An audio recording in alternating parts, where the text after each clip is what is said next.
Hello, everyone. Welcome to our last session for the day and the first city session, City in Focus session, where we'll be focusing on Mumbai City and specifically on the idea of a climate forward Mumbai. Mumbai is committed to complete its climate action plan by the end of the year under the leadership of Honourable Minister Aditya Thackeray. This session is envisioned in the context of the recent Government of Maharashtra and the Municipal Corporation of Greater Mumbai, MCGM's launch of the Mumbai Climate Action Planning process and the successful completion of a round of virtual consultations led by MCGM, of which WRI India is a knowledge partner. This plan is guided and supported by C40 cities as part of Mumbai's partnership on the network.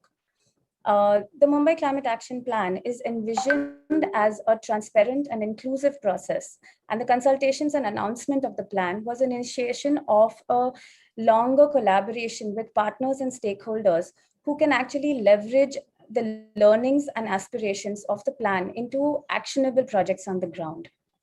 So, in this context, today we have with us Shri Aditya Thackeray, Cabinet Minister, Government of Maharashtra, Environment and Climate Change, Tourism and Protocol, and Guardian Minister, Mumbai Suburban, and the President of the Yuva Sena, who will share with us his vision for a climate forward Mumbai and how the Mumbai Climate Action Plan can be seen as our roadmap for action, for climate action. To open this session today, I want to invite Mr. Jamshed Godrej, our Chairman, WRI India, and Chairman and Managing Director of Godrej and Boyce Manufacturing Limited. Mr. Godrej has been a guiding force in the journey of WRI India right from its inception in India. He also serves as the president of the Worldwide Fund for Nature in India. He is the chairman of the board of directors of Shakti Sustainable Energy Foundation and Council of Energy, Environment and Water. He is the past president of the Confederation of Indian Industries and also the past president of the Indian Machine Tool Manufacturers Association. As a proud Mumbaikar, he has taken keen interest in the making of this city, and it's really great to have him share his thoughts on Mumbai's vision as a climate-forward city. Thank you for your address, sir, earlier this morning, and for being with us again this evening. Over to you, sir. Thank you, and welcome to all our panelists and guests, and especially to Mr. Thackeray. I think the vision for Mumbai should be exactly what our theme for this series of sessions for Connect KARO says, which is clean, green, and inclusive. And I think our bigger challenges in Mumbai have always been, a city which has been geographically sort of dispersed. Mumbai has been a north-south divide between the office sector, which was in the south, and the housing sector, which was in the north. And constantly, you had this huge amount of transportation taking place. I think the vision for Mumbai really should be, how do you convert this type of bipolar city into a multipolar city?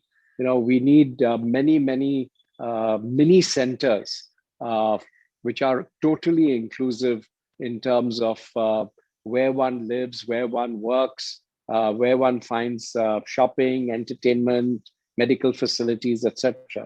And this, it is really the concept of how do we convert Mumbai from a city which needs to be constantly on the move to a city where we can live in smaller enclaves and walk to all the places that we need to go, either walking or cycling. And how do we really reduce this huge demand on transport that has existed forever in Mumbai? I think that should be one of our big visions for Mumbai. I think the second vision for Mumbai is that we're right by the sea. On one side we have the Arabian Sea to our west, or to our east. In between we have the harbor, and so you really have an opportunity where the air in Mumbai could be wonderful. And but we find that there are many days when the quality of the air in Mumbai is really requires to be something to be done about it. And industry has mostly moved out of Mumbai now.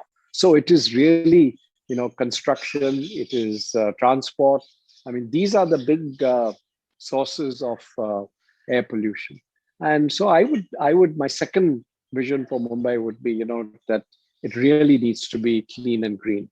And the inclusive part will only come when 50% of our population who live in informal housing today, can be provided with a minimum level of an inclusive type of accommodation. I think it is a great pity that for the last hundreds of years we have not been able to sort out how Mumbai should really be. But I think that there are some glimpses of what could happen. I think the bridge, which is going to connect Mumbai to Navi Mumbai, can be a good way to disperse and provide a totally different paradigm for Mumbai. And I do hope that, as we have always seen, that transport nodes are where you should have much higher density, where people can live, can work, and you can have greater ability to access things around a transport node. So I think the ideas that have been around of how do you convert these transport nodes, whether they are bus stations, they are metro stations, train stations, the public transport really should be such that it makes that the city inclusive. I think if we can think of these ways of converting our city into a clean, green, and inclusive city in Mumbai, I think that would be a great vision. Thank you. Thank you, sir. Those are some really powerful thoughts for us to kind of work on. I'll now like to invite Honourable Minister Aditya Thackeray to give us his keynote address. Under his leadership, Mumbai and Maharashtra are at the forefront of climate action in India. And with several key initiatives like the Race to Zero campaign, bringing 5 cities to commit to net zero visions, which are really quite ahead of a lot of conversations in Indian cities today. The strong and timely policy action on urban trees amendment, the protection and conservation of mangrove forests, and the new EV policy that really will catalyze a lot of climate action on the ground. So with that, I would like to invite you to give us your address towards a climate forward Mumbai. Thank you. Thank you, Ms. Rangawala. It's an honor being a part of this group. And when we see people like Jamsheed sir and all of you, I don't think there's a keynote address coming from me. There's more of a learning address coming from me, because I'm here to give us your address towards a climate forward Mumbai. Thank you. I think there's some thing going on. Yeah. There's there's more of learning from this group than giving a keynote address, because we're quite together out here for one common reason, which is climate change. Climate change mitigation, climate change adaptation, climate change action. And what we commonly believe, when I'm, the more people I meet, my belief in this is getting firmer each day, is that, we obviously tend to speak a lot about the future is green, the future is electric, the future is clean. There is no future if we don't act now, and there's no time to act in that sense. We've often come to believe that we have the luxury of 10 years, our SDG goals are, a lot of things that go on is about 2040, 2060, 2030, but no one's talking about the fact that we won't reach 2030 or 2040 if we don't start today. In fact, I also believe we're about 5 or 10 years late, and it's up to us now. And I'm not in the hubris, or I don't carry around the arrogance of believing that the human race can save planet Earth, because obviously the planet heals itself. We're a part of the environment, we're part of nature that we are seeking to heal. So if we start healing our own selves with our own actions, better our actions every day, we can actually heal nature. Because I think that is what we are a part of. We are not something that is exclusive from nature, that we are going to take in front of us and heal. So that is one thing. But having said that, a month ago, not more than a month ago, we started off with the Mumbai Climate Action Plan, the MCAP. And what I find again very, very crucial in that is the word action plan, because there's been tons of plans, there's been tons of ideation, there's been a lot of thought processes, conventions, a lot of people who've spoken about this, but I think now is the time for us to act. And the fact that we have got going on the Mumbai Climate Action Plan says a lot for the city of Mumbai. The big thing today is, of course, we're linking everything with the word sustainable.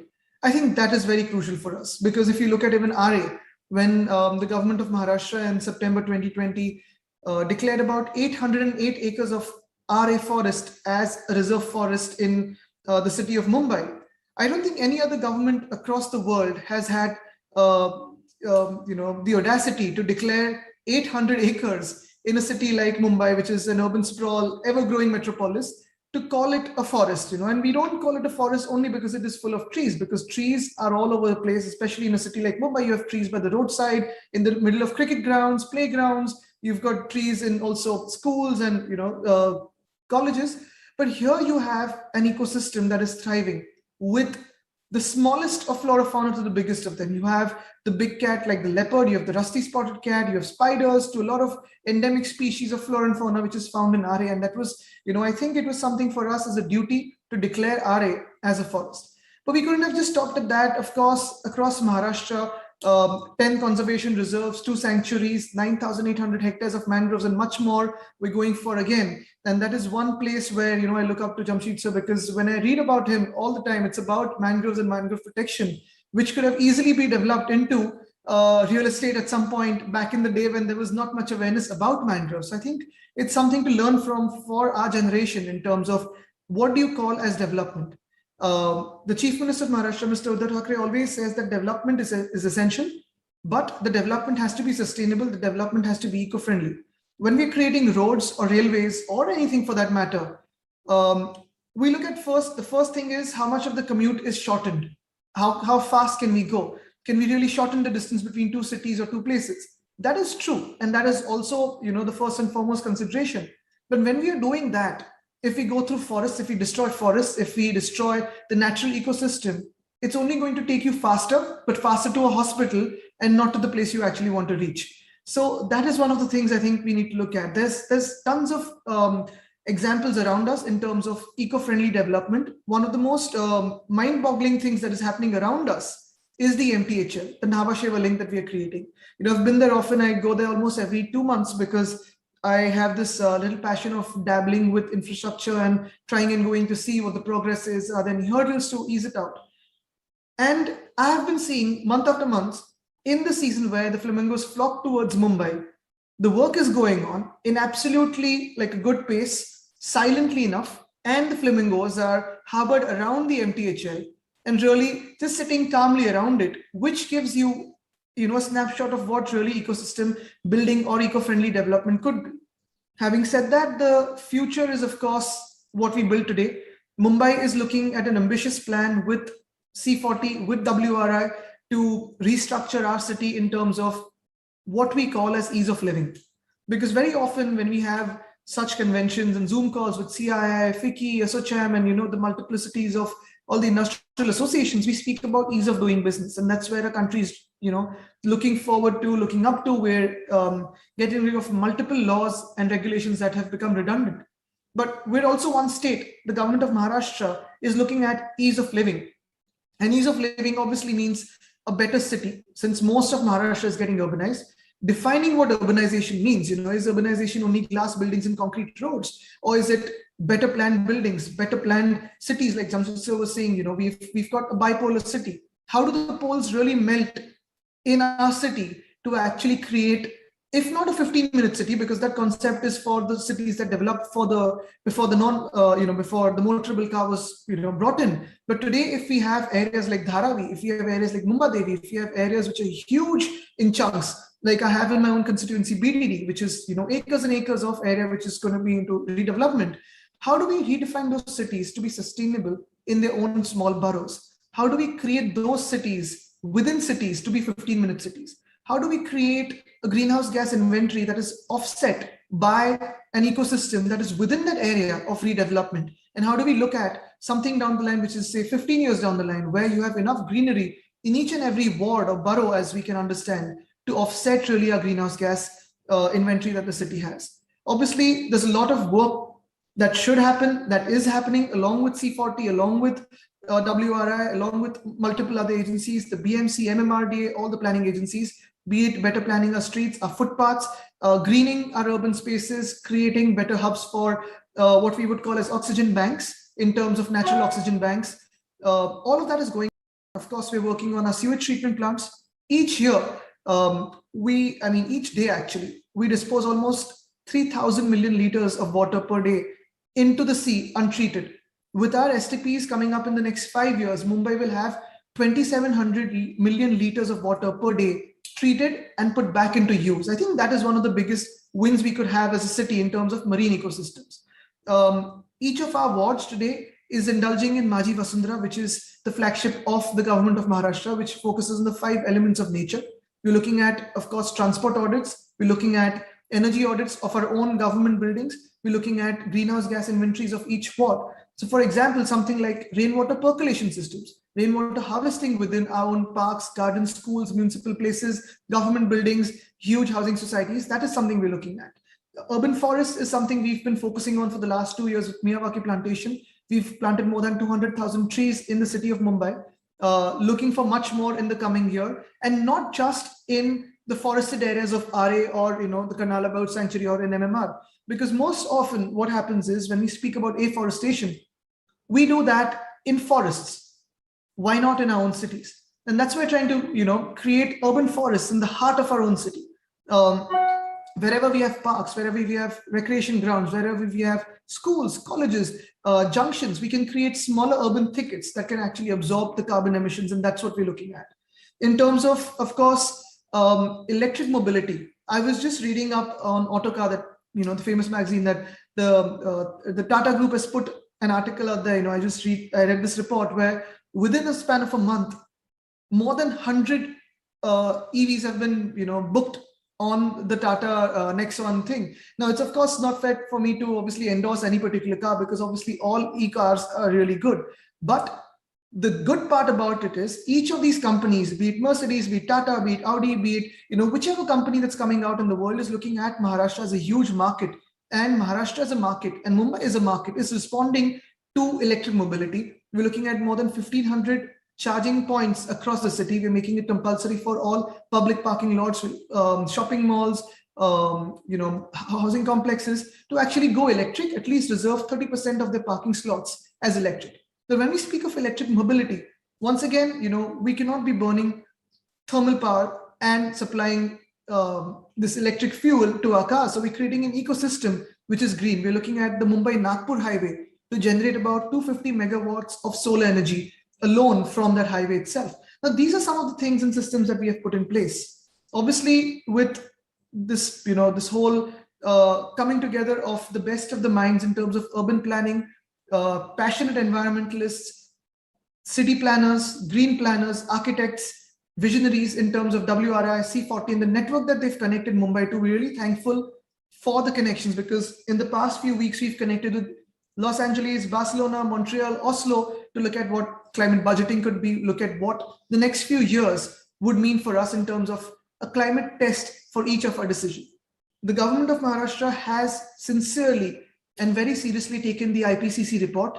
We presented it to the cabinet of the government of Maharashtra, where I thought that, I was looking at a mixed reaction from the cabinet, because of course, each minister looks at defending their own department very vociferously. And some of the departments obviously have a large carbon footprint. The surprising element was each minister walked up to me later on or called me and said, Aditya, let's work on this together, because the departments are really key and crucial to take this forward. Because now that we have got the sanction from the cabinet to create the State Council for Climate Change, I'm looking at just not Maharashtra, but every state across India to have a State Council for Climate Change. The whole idea really is that, we have weekly reviews for weather events in Maharashtra. We have weekly reviews for COVID in Maharashtra now. We are going to have a weekly review of the targets set by State Council of Climate Change in the cabinet, which is going to be chaired by the Chief Minister. And of course, assess ourselves, judge ourselves, and keep our socks up in terms of climate change mitigation and adaptation. I look forward to work very, very closely with you.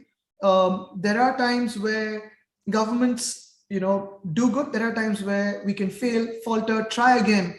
But with your support, I think we can go a long way. This is, of course, I can divide this into two aspects of belief. One is, of course, climate change mitigation, adaptation is a very selfish goal for me, for having a better life ahead in the city we live, in the country we live, on the planet we live. And of course, the other one is for all of us together. Thank you. Thank you, sir. Time and again, you stress the need for action as a very important part of thinking about climate change. And I think you've really, spoken to the heart of what it means to be climate forward, and we truly respect your leadership on this. So with this, I thank you so much for making time for today, and being with all of us, sharing your ideas. I think we can move to the panel discussion. So I'll just so we have the next session for today is a panel discussion on vision setting, ambition, targets, and pathways, to discuss certain sort of reflective ideas of what do ambitious targets really look like in cities that are striving to meet basic development goals. How can the vision for a climate forward city ensure that these transitions are just and fair for those who are actually struggling in certain parts of the city? What do these pathways look like, and what are some of the hard trade-offs that we may need to make? So for this session, I'll invite our panelists. So we have with us today Ms. Aarti Khosla, Director Climate Trends, who will moderate today's session. Ms. Shruti Narayan, Regional Director, South and West Asia Regions, C40 Cities, India. Ms. Priya Shankar, who's the India Director, Environment and Climate Program, Bloomberg Philanthropies. Ms. Divya Sharma, Executive Director, Climate Program, and Ms. Professor Rangan Banerjee, who is the Chair and Professor for the Energy and Development. Who's the Forbes Marshall Chair Professor, IIT Bombay, and Ms. Vaishali Nandan, who's the Climate Smart Cities GIZ head.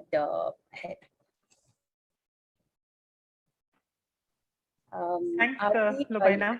Yeah, you can take over. Thanks very much, and very nice to meet everybody here.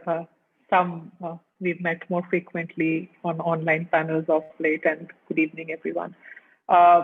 It was quite nice, and it's always insightful to hear both Mr. Jamshed Godrej as well as Mr. Thackeray speak. And I think some of the things that they said, not only as Mumbaikars, but also just as city dwellers, go to the heart of what each one of us feel in our day-to-day lives, just talking about better transport infrastructure, better air quality, things that can bring change in our lives. And I saw that this session is mostly about how cities can set a climate vision. And while the panel here is quite eminent, and we will talk a lot about what frameworks and institutions are needed, I wanted to preface a little bit just in terms of my understanding as well on how the framing of all of this matters to eventually how work will happen in the real world. And sometimes those of us who have worked on climate change for far too long offer everything in the lens of climate policy or climate finance or climate smart or climate progressive. But I think the reality is that most of the work will only happen in municipalities and cities and wards if not just it's logical and making just economic sense, but it's also something that's realistic. And pretty much the divide between what is climate progressive and what is also economically sensible is perhaps the thing to be bridged, which maybe we can attempt to try and do in this panel, where each one of you come with very specific insights on various sectors, whether climate finance or dealing with subnational action and climate change, or working with cities and regions, not just in India, but also across the world, and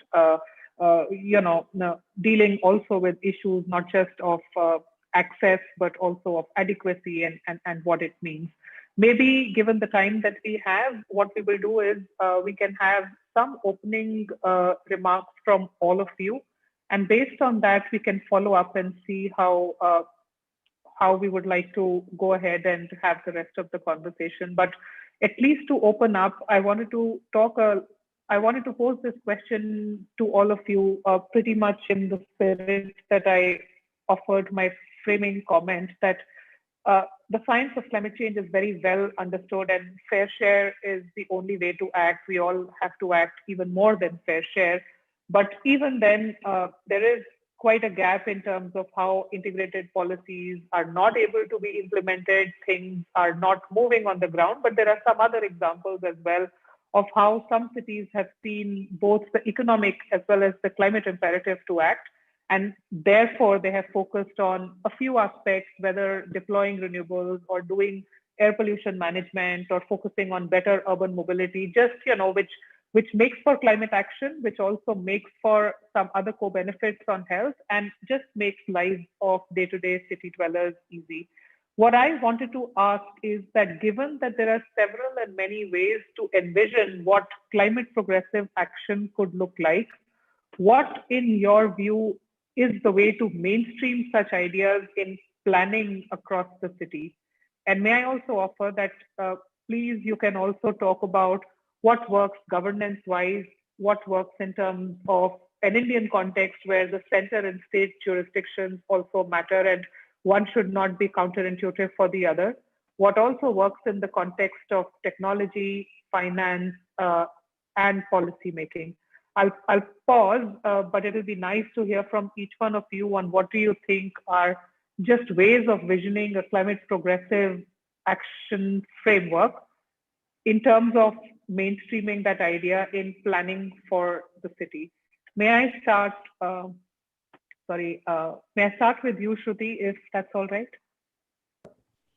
Thank you, Aarti, and thank you for setting that context and framework. And I would also like to thank WRI for organizing such a strategic session, and the very inspiring comments from Mr. Godrej and the Honourable Minister. So I think from a C40 perspective, we believe we like you highlighted, the cities are a nodal point for us for climate action and implementation. We believe that they kind of bring together sort of all the different diversities of economic, social, and ecological aspects that we need to balance, and demonstrate what kind of action can be taken on ground. So one of the first principles that we think are critical at C40 is the political leadership commitment on climate action. And across our 97 cities globally, there is a very strong political leadership that's driving that. So from a governance and political sort of perspective that you highlighted, we really believe that that commitment is a key driver in setting that course for action.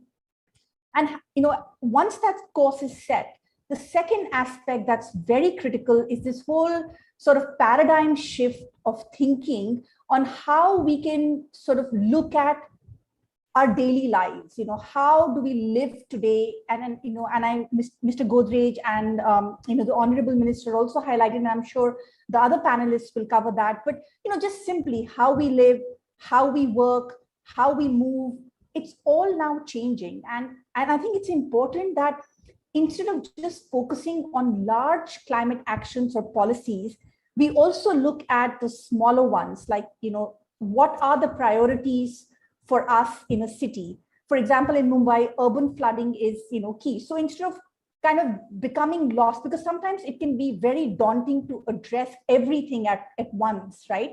And I feel like if you even pick up priority areas aligned to what the city is facing, it sets a course for addressing climate action in a very cohesive and strategic way.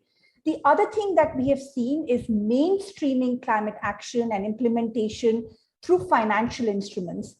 Because we often, climate action implementation is still in a lot of cities being considered as something that's good to do or should be looked at.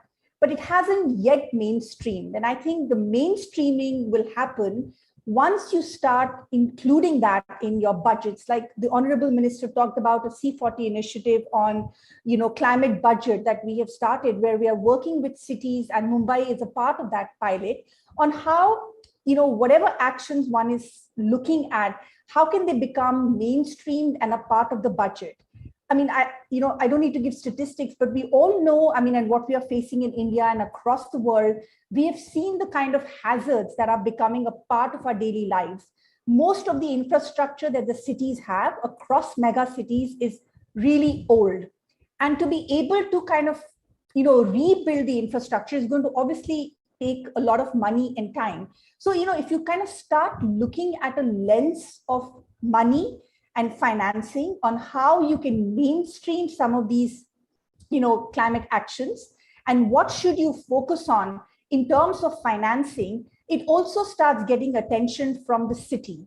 The other aspect is inclusiveness that we've all talked about. We all know how it's, climate what's happening with climate change is really going to impact the vulnerable, and the other population. Of the city that's really getting impacted by that. So a key aspect of progressive climate action is how one can take all of these stakeholders into, the fold of what decisions are being made for, setting a course on climate action. And we have seen, from what WRI has undertaken for MCAP, and which is really, really incredible. And I've actually never seen that happen in India.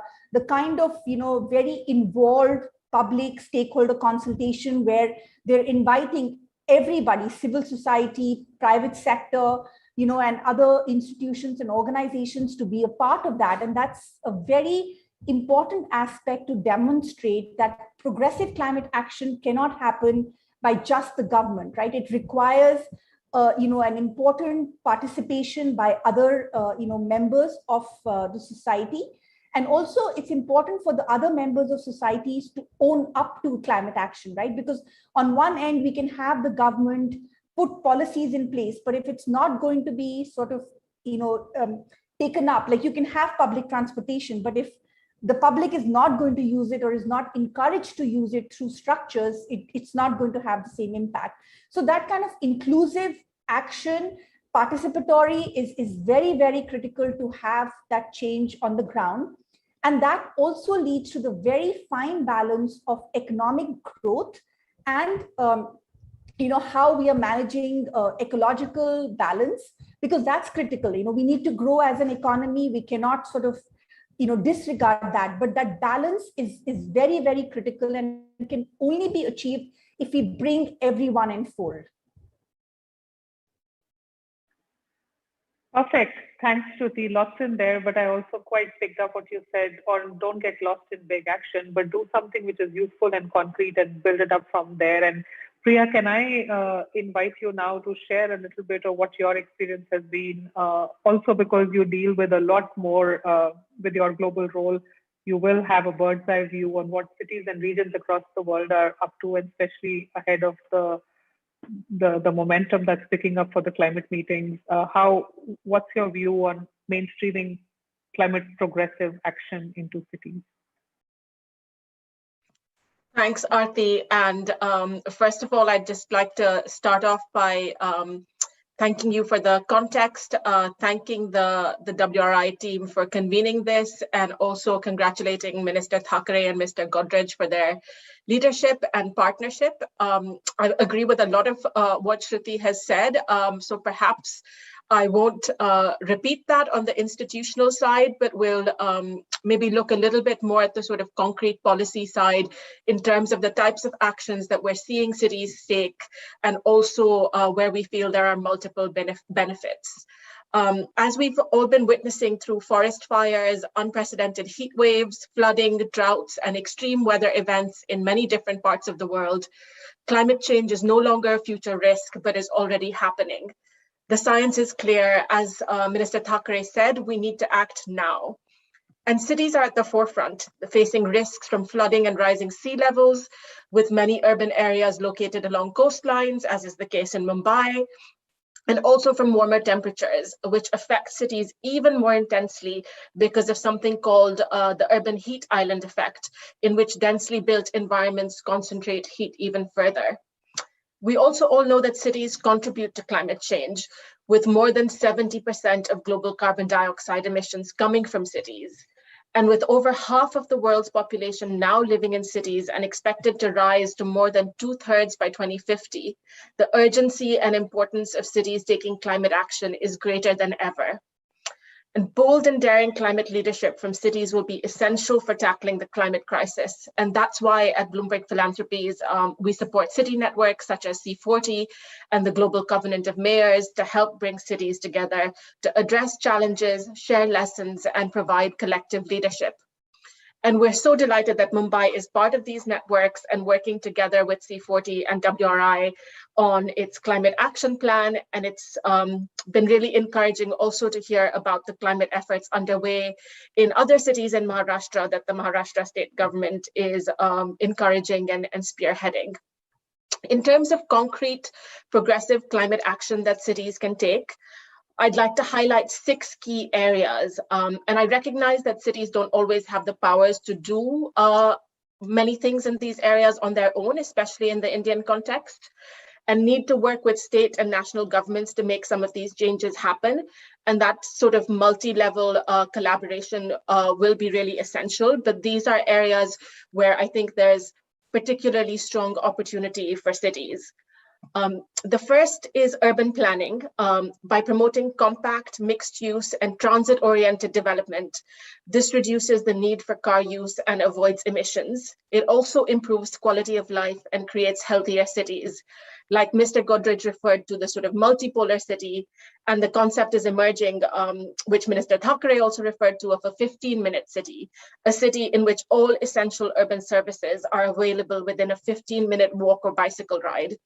This is good for the climate and also good for people and communities. The second is transport. By encouraging active transport such as walking and cycling, promoting high quality and easily accessible public transport, and electrifying vehicle fleets, as we know Mumbai is already trying to do, this can make a big difference in reducing emissions. The third is waste management. By promoting recycling, reducing waste, and creating efficient waste management services, we know that cities can reduce their carbon footprint. The fourth is clean construction and green buildings. Sustainable and resilient construction practices for new buildings, as well as retrofitting for old buildings, offer a big opportunity for cities to build resilience and create green jobs. The fifth is green and nature-based solutions. Increasing green spaces, parkland, and tree cover also offer both environmental and community and health benefits. And finally, one that is very important, but that cities sometimes have less power over and will need to work with state governments to pursue, is energy. By shifting to renewable energy, which is now cost competitive, cities can reduce emissions. Many of these actions also bring other benefits in terms of air quality, quality of life, public health, economic development, and job creation.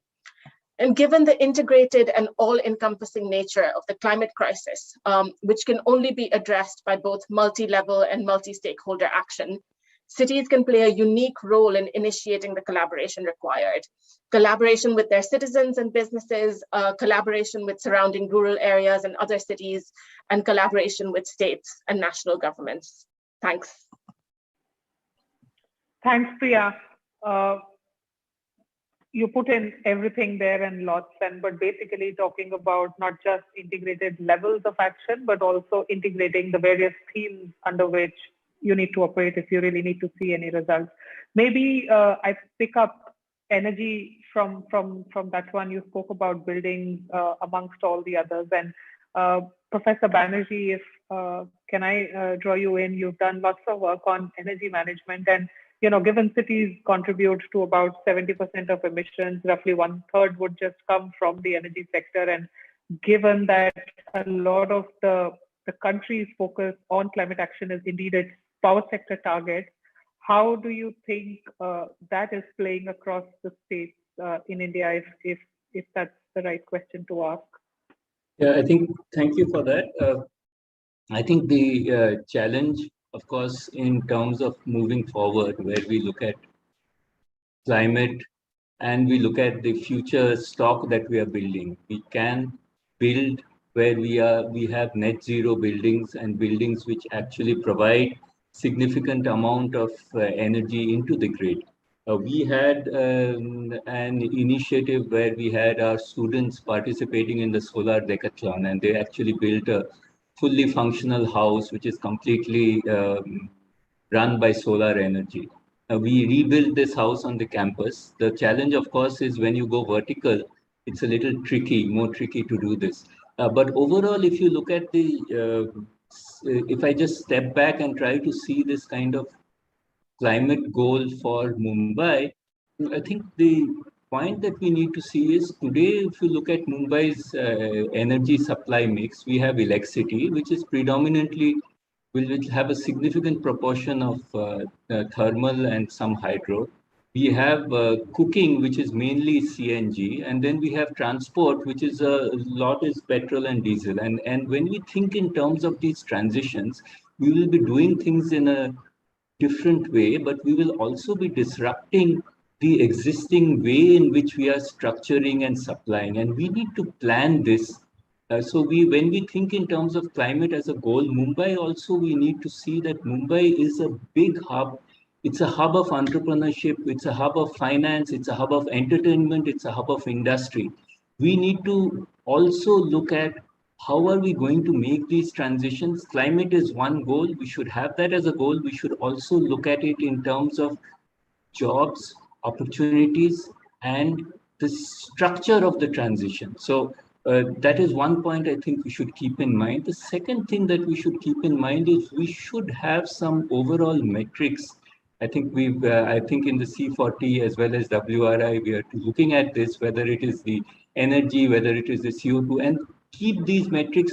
A lot has been done because now in the air quality index, we have metrics which are available. Anyone can find out what is the air quality. It makes a lot of difference. So that participation in these metrics, and then in all of this, we try to see who is affected by how much, what is the investment. There are a large number of ways in which we can go towards a climate neutral Mumbai. And in doing some of these, as we make the transition from what we have refineries, we have power plants. How will we rework those? How will we look at our petrol pumps going to electric vehicles, the electric infrastructure? So we need to create not just the end goal, but we should think out the transition pathway.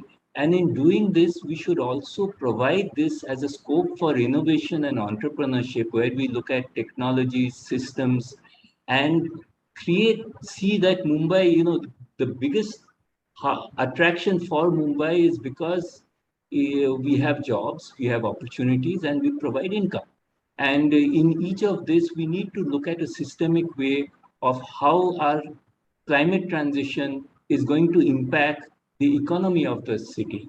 And if some of the traditional industries, we had seen a transition where we went from textile and the city went through a transition. There were lots of issues, and then we came out of those issues.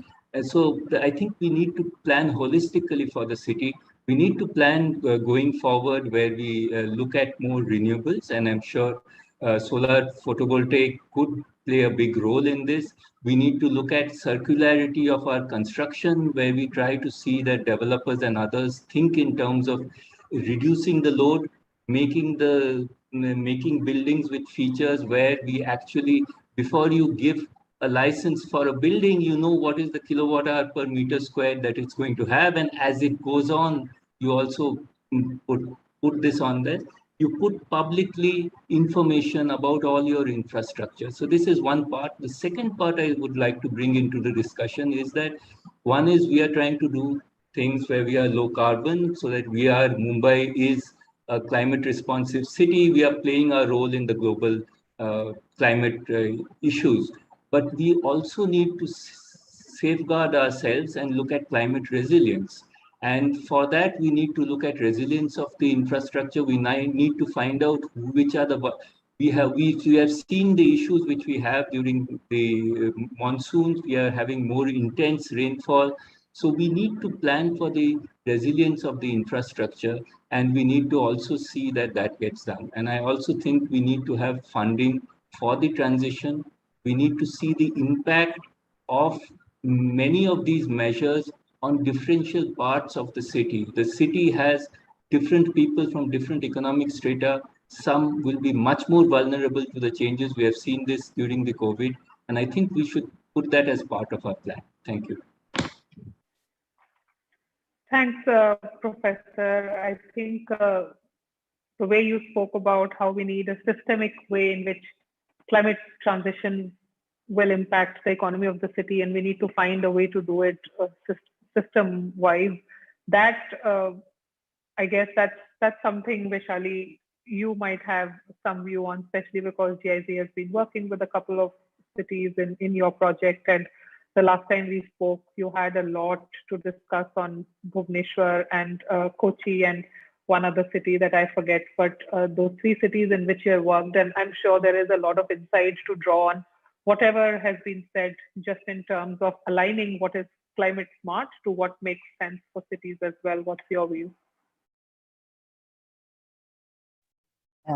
Thank you so much, Aarti. And I would like to thank all the speakers before me and WRI and the Minister and Mr. Godrej for really setting the context. I think most of it is covered, but there are a couple of things that I would really want Mumbai and the Mr. Thackeray, since he's leading it, to really remember.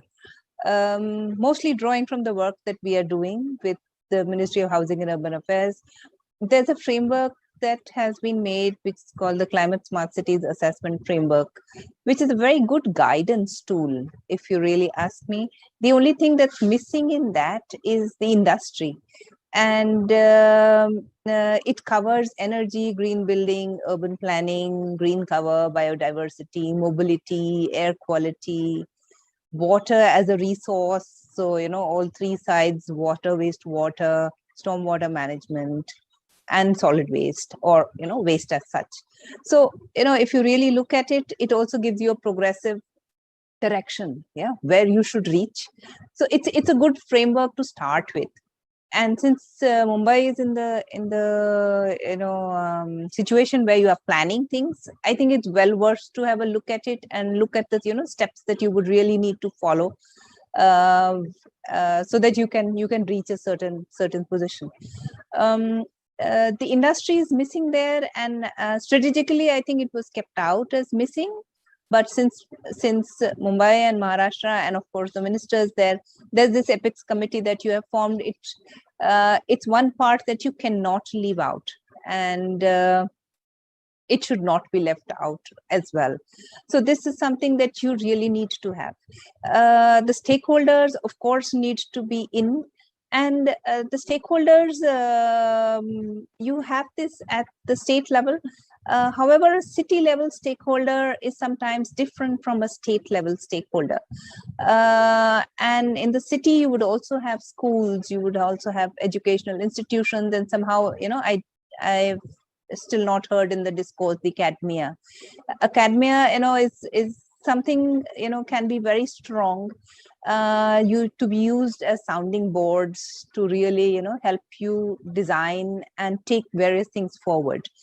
As part of the project, like, Aarti, you said very well, we are working in 3 cities, and the subjects that we started delving in, we didn't take up transport, because usually, there's another GIZ project that is doing this, but transport is usually one of the largest ones that has mitigation aspects. The second usually comes as buildings. And interestingly, we did a climate, action plan for Kochi, and we realized that the city had not, done their street lights, replaced their street lights with LED, and that suddenly was an energy guzzler. So it's your city's, roadmap that has to be actually put forward. a detailed assessment of the roadmap is always good. The only thing is, and it's important to remember not to keep it as a separate roadmap suddenly, which does not link into the master planning process. So the master plan, the development plan, the local area plans, all the various kind of plans that are existing. And this is a struggle that I've had, I've seen since 2012-13, actually, when we've built the first, climate action plan for Nasik. I'm sorry, there's this, just No a problem. second. No problem. Just a second.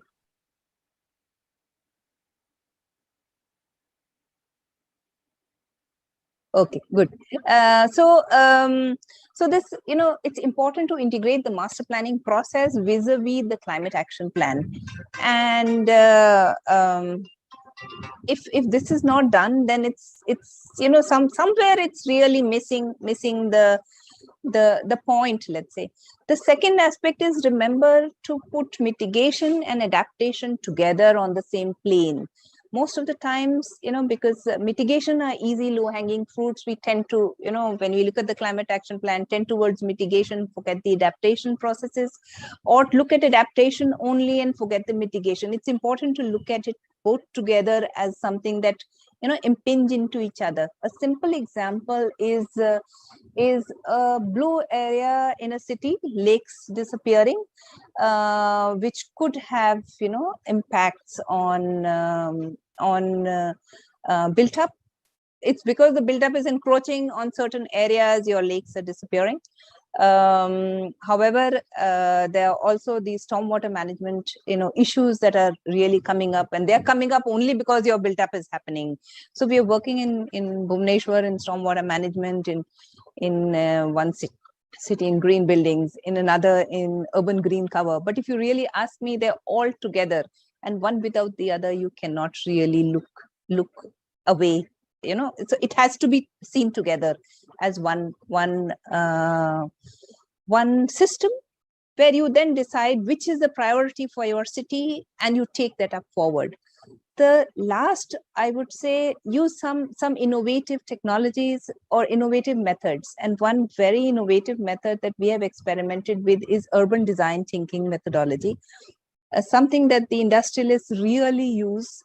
And we have used that for looking at urban areas and trying to put this then in certain areas. So if it's a ward, it's a small area, it could be given as, experiments to academia, to get the community and everybody on board to design something for your own specific, maybe the ward councillor has it. So each ward councillor is doing something on his own, with a larger, system that's really connected at the meta level. But you have your micro level plans, which are of course connected. But yeah, so look at design thinking processes, look at the master plan, look at the entire system with your own low hanging fruits, and that is what I would like to say. Back to you, Aarti. Perfect. Thank you. Perfect, and thank you. You mentioned about Bhubaneswar. I was reading in the news today, I think Bhubaneswar and Puri have received the highest ever rainfall that has been recorded in those two twin cities, and that's enormous. And I live in Delhi, and on Saturday it rained more than it ever rained in September in 46 years. And so, for a lot of us in our lifetime, it's the wettest September in Delhi. And it just feels that while we are talking about climate action, a lot of the things will have to be done because they're intuitive and they must be done. 2 weeks back when it rained in Delhi, and I'm just digressing for a moment, but in some neighborhoods in Delhi, the stormwater drains had been blocked due to just construction happening in the neighborhoods, and the sewer drains were open, and you can imagine the amount of mess that is created when the reverse should have been done. So it also feels that not everything is climate action. A lot of it is also common sense, and that itself is something which is rare, as we all know. But Divya, to ask you to come in, Climate Group has been working across states, and your view is also about the challenges that states would face to commit to greater action. not just political challenges, but also social challenges, technological.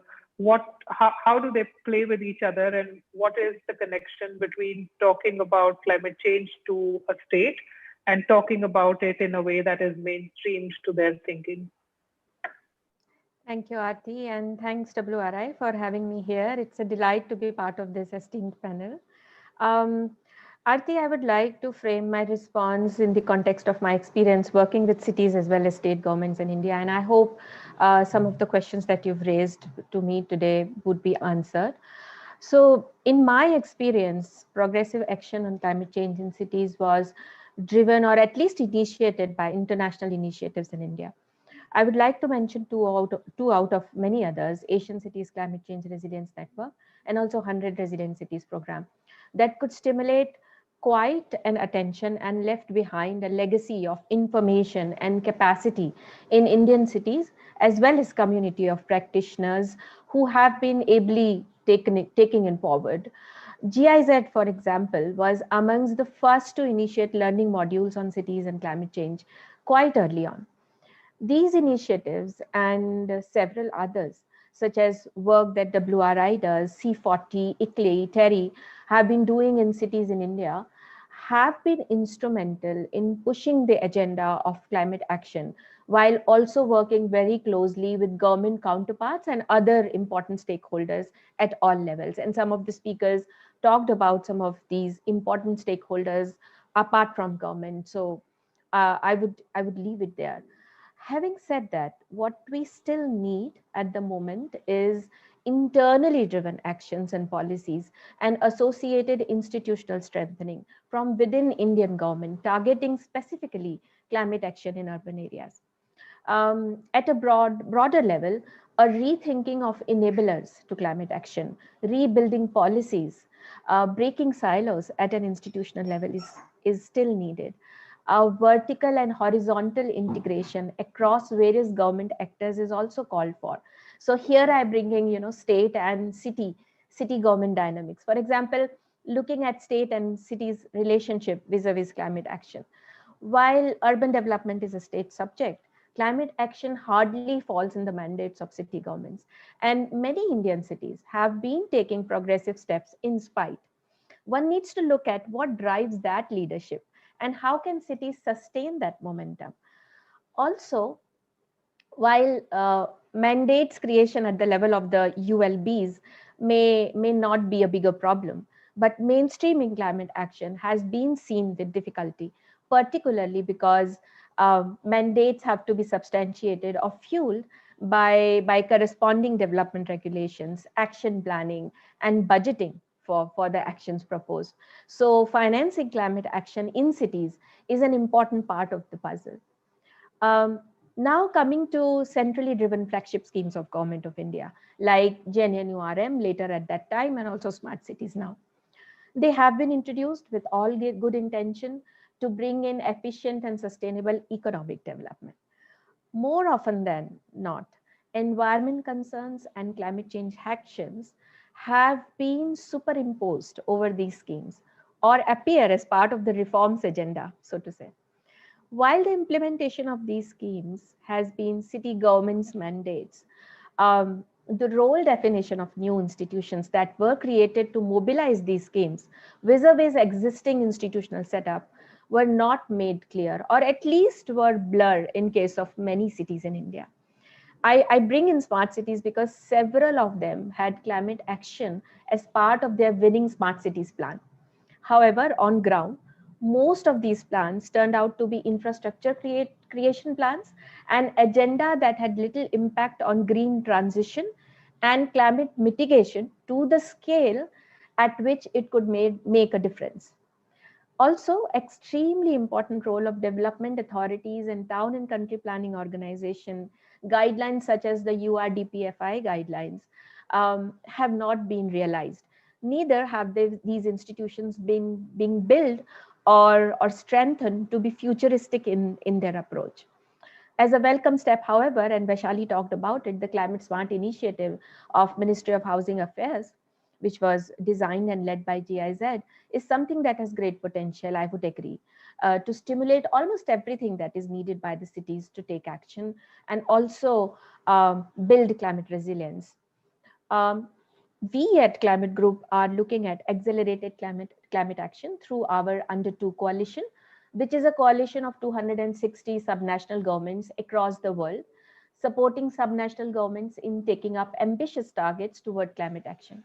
And in that capacity, working also with several Indian states, particularly the 5 who have formally become our members, and Maharashtra is the newest member of Under 2 coalition.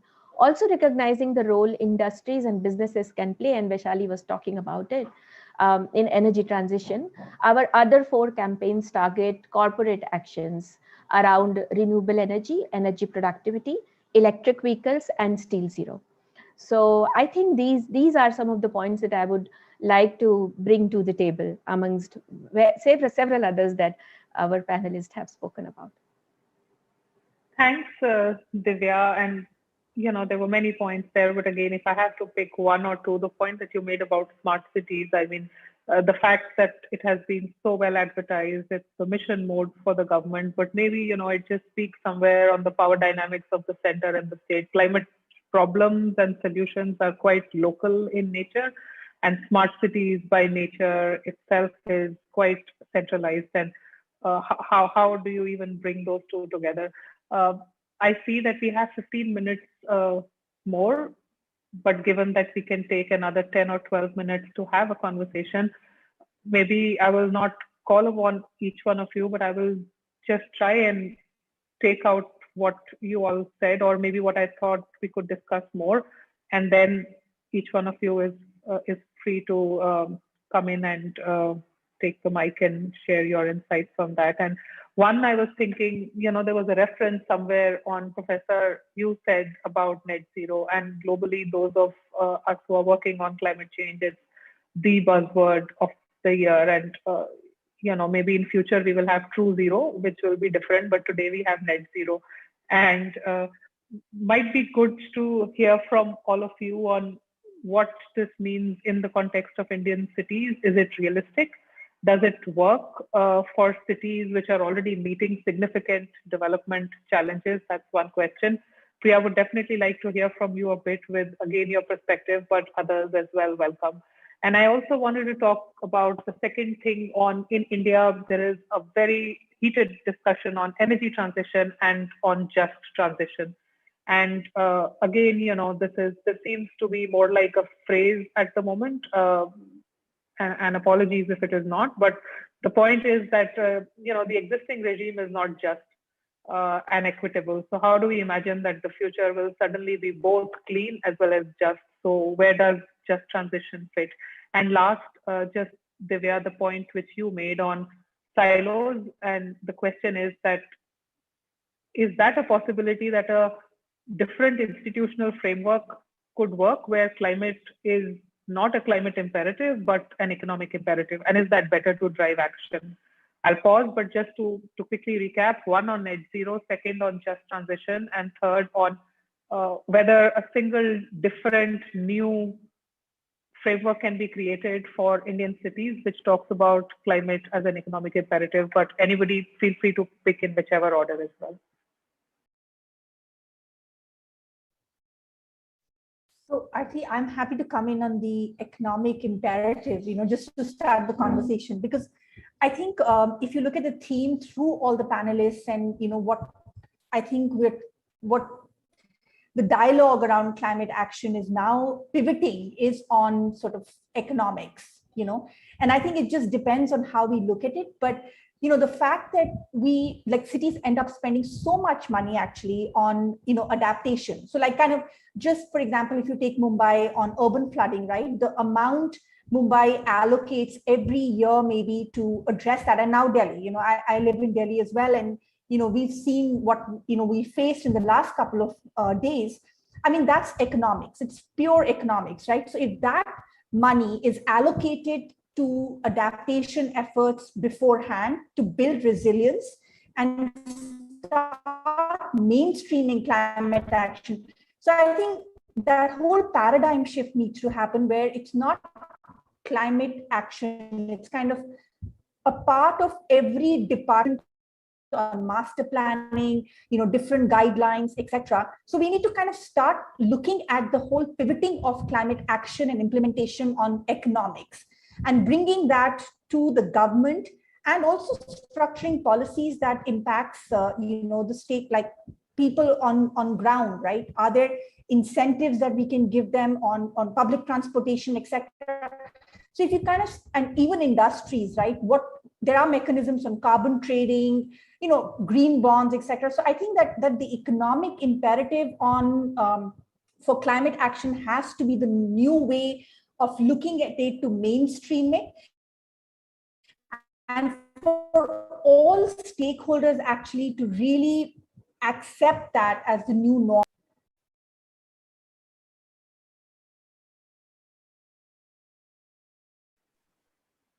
Right, Shruti. I think I'm facing a bit of lag in my stream, but I figured what you said on each of the departments also being able to pick this up as an imperative and a necessary thing to be done. Lubena, is my streaming all right? Yes, yeah. Oh, okay, fine. There was a bit of a lag, but yeah, I think you got it right.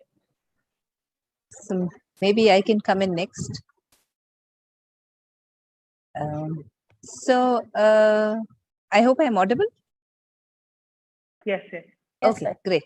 Thanks. So maybe I would, look at it not really in the three things that you said. Yeah. But look at it from the bottom up.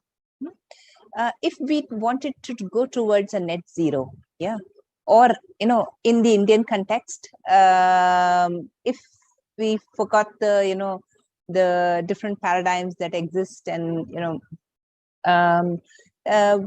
we would definitely need to look at a monitoring system. Yeah.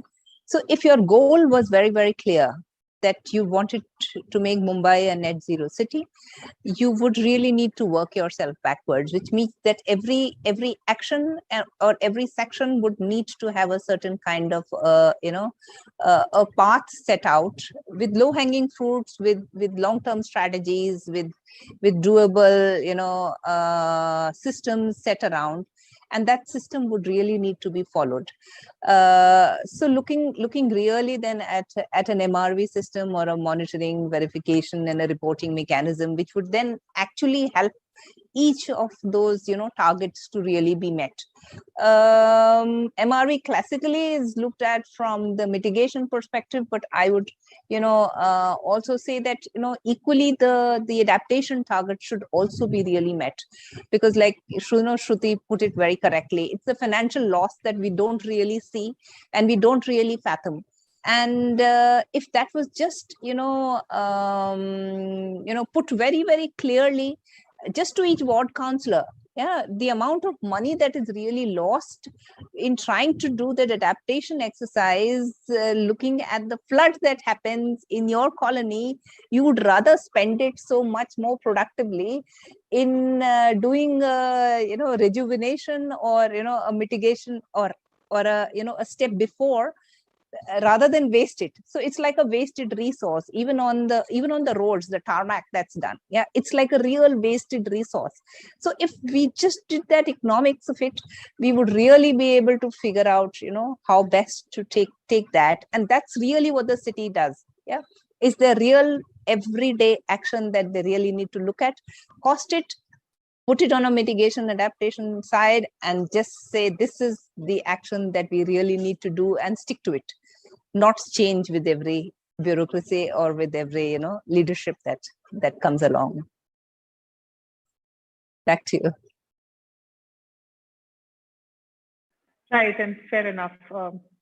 Just the point that you earlier also made on academics, with the work that we did on the air pollution campaign, we saw that eventually, if the clean air program is the policy tool to deliver the NCAP, then ultimately it's coming down to creation of what is called the National Knowledge Network, which has created some 50 institutes of repute which will work with each of the pollution control boards, which includes the likes of IITs and postgraduate medical institute and so forth. And eventually, these are the places where the pollution boards and the urban local bodies are actually getting assistance and guidance from on what to do on air quality management. So ultimately, things are coming down at that level, just as you pointed out. And I only wanted to mention that comment. But would you like to come in, Prof. or Priya? I can. So I think I just like to, I've been listening in, and I think I agree with the views which are expressed. I just want to add a few things on this just transition issue. I think we should realize that we can go towards a net zero. There are many different pathways which we can go towards net zero. There are costs of transitions. And these costs of transitions will be borne by different segments of the population. We all know that we live in a very unequal world. But when we plan for something for the future for a city, if we want it to be inclusive, we need to prioritize and see what kind of impacts for different kinds of stakeholders. And this is where we need to have a plan for what kind of changes will be made, whether it is reskilling, creating new types of jobs.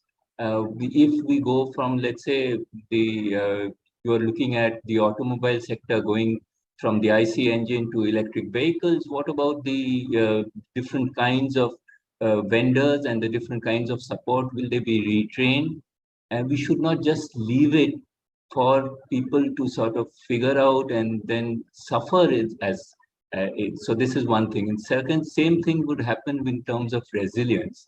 The other point I want to just make, which was made by one of the panelists, was in terms of looking at academia, looking at innovation and entrepreneurship. And I think we should look at the ward level, if you're going to look at new experiments or new systems where you're looking at, let's say we're looking at battery swapping for electric vehicles, or you're looking at some other ways in which you can provide information where you can have more energy efficient infrastructure. You can get the youth, you can have challenges, you can have demonstrations, and then this is what Mumbai has been about. The spirit of Mumbai is where we take these challenges as opportunities, and you involve the young, you involve the new people who are getting into the job market so that they become job makers. The city has to always thrive, and it's not, climate is one aspect of it. We have to integrate climate into the mainstream planning of the city. That's actually quite, yeah, I will not have a better way to say it, but you just, the way you said it, that, you know, the spirit of a city, and I think just speaks to how these are not technocratic solutions like the book by Bill Gates suggests. It is also a lot about the socio-culture aspects of how and what change will happen, not just about putting in more technologies. Anything more to add, Priya, on this? And I don't want to put a lot of nudge on net zero, but whatever you can do to demystify that a little bit is good. Yeah, so as you know, Aarti, and some of you may not know, our founder, Mike Bloomberg, is a UN Special Envoy for Climate Ambition and Solutions, and also Global Ambassador for two United Nations backed campaigns, Race to Zero and Race to Resilience. And these campaigns rally leadership from states, regions, cities, businesses, and investors for a healthy, resilient, zero carbon recovery that prevents future threats, creates decent jobs, and unlocks inclusive and sustainable growth. And as part of that, all members commit to achieving net zero emissions by 2050 or sooner, and also for having interim targets by 2030 in line with science-based 1.5 degree scenarios. And these, in the run-up to COP26, these campaigns have seen enormous success. There's 733 cities in the race to zero. They join 31 regions, 3,067 companies, 624 educational institutions, 173 investors, and over 3,000 hospitals from all over the world, and including many parts of the developing world. And I'm delighted that several Indian cities are already part of these campaigns. And I'd like to encourage others to join both the Race to Zero and its sibling campaign, the Race to Resilience, which aims to build the resilience of 4 billion people by 2030. I think, there's been this traditional narrative of development versus climate protection. And I think, as we've heard from everyone today, that narrative really needs to be flipped on its head. And also the changes that we've seen in technology over the last few years, whether that's renewable energy, whether that's electric vehicles, shows that sort of net zero is really possible now. As Professor Rangan pointed out, there will be choices and pathways that we need to plan for, but it is possible to get there, and Indian cities really have the opportunity to sort of leapfrog and show a new path to sustainable development. Thanks, Priya. Doing it right the first time makes sense for a lot of Indian cities, and we hope that they are able to rise to the challenge of Race to Zero, or at least Race to Resilience, simply because the impacts are extremely widely felt by everybody across many, many cities. We have 1 minute. Actually, we are on top of the hour, but Divya, I can give you the last word and we can wind up. Yes, and I'll be brief. And I completely agree with Priya, and Climate Group is part of both the campaigns that she mentioned, Race to Zero and Race to Resilience. And I just wanted to substantiate what she was already saying around the fact that we don't have the luxury of time. And our campaigns have taught us that actually the targets that needs to be, the commitment is important, by the way, and the target should be absolute. And that is also our mission, and most of our campaigns are based on those absolute target of 100%. Of course, we know that there will be an action plan that will take us to those targets, achieving those targets, but that action plan or that ambition has to be accelerated now. And therefore, I completely agree with what Priya just said, and just wanted to substantiate on that. Thank you, Raj. Perfect. I don't think I should try and attempt to wrap up. All of you have made many points across the spectrum, but one thing is very clear, that you need proper accounting, you need to monitor what you're doing. We need to be able to break some of the silos, look at not just a top-down guidance, but also more like a bottoms-up systems approach to look at things if we really want change to happen. Net zero is possible. It might be a challenge, but the point that was made about not just leaving people to suffer, but also make sure that what is getting left behind in the transition is at least lifted up and carried forward in a better way. I'll hand it back to you, Lumena, but not before thanking every one of you here, and thanks for joining us this evening. Thank you everyone for these great contributions. Thank you, Aarti, for moderating this session so wonderfully. I mean, some of the questions that we are all grappling with are so complex, and it was quite reassuring. It felt like we were in an echo room, right, where where everyone seemed to sort of like agree and contribute and build on this conversation. So I think is quite reassuring as all of us continue to work on climate action plans in cities to be able to sort of reflect on some of these core questions. So thanks again, everyone, for this great session. And I think we can now move to the last segment, which actually will not probably take 10 minutes, but yeah, maybe there'll be tech issues with screen sharing. So can I share the screen now? Just,